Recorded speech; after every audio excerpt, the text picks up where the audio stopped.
Mesdames, Messieurs, bonjour et bienvenue dans ce flash de l'information sur Tunisnet TV.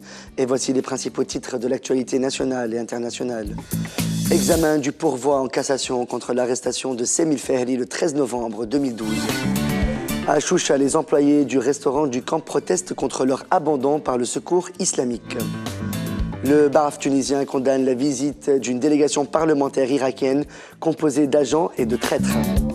Une association environnementale demande à l'Assemblée nationale constituante d'auditionner le ministre de l'Industrie.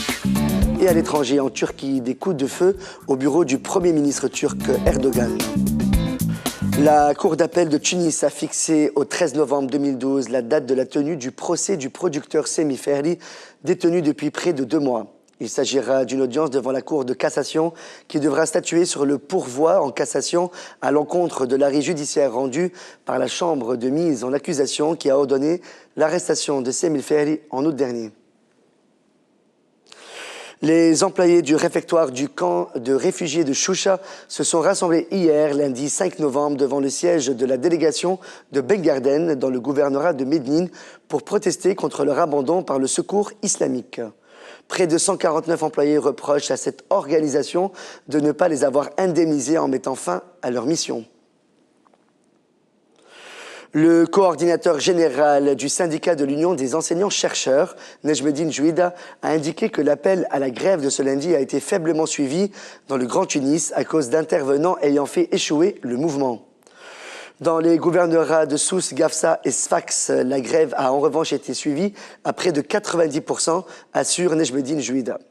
Rappelons que le mouvement de protestation initié par le syndicat de l'Union des enseignants-chercheurs est en relation avec la revendication d'une augmentation des salaires des enseignants.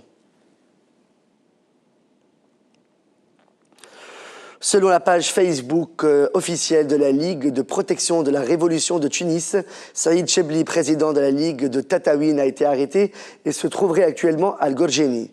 Rappelons que les interrogatoires se poursuivent à Tataouine dans le cadre de l'enquête sur la mort de Lotfi Nagef, coordinateur général de Nidetouns dans la région et président de l'Union régionale de l'agriculture et de la pêche.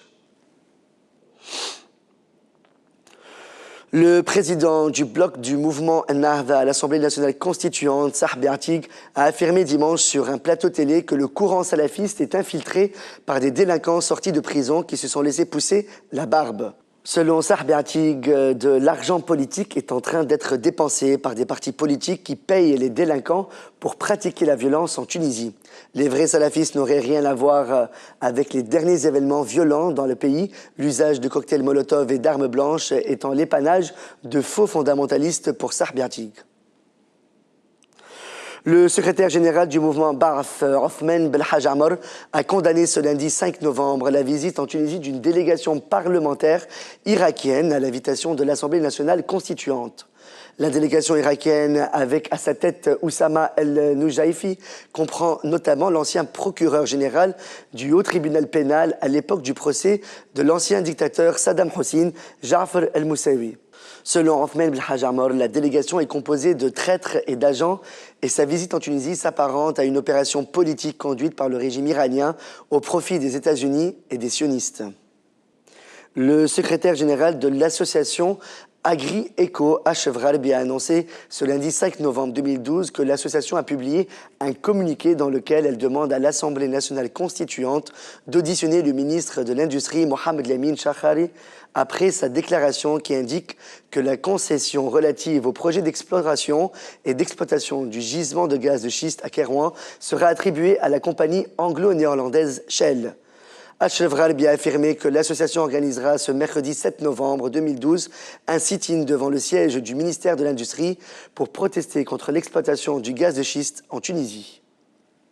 À l'international, en Turquie, des coups de feu ont été entendus à l'intérieur du bureau du Premier ministre turc, Recep Tayyip Erdogan, dans la capitale turque à Ankara, selon un journaliste d'Al Jazeera.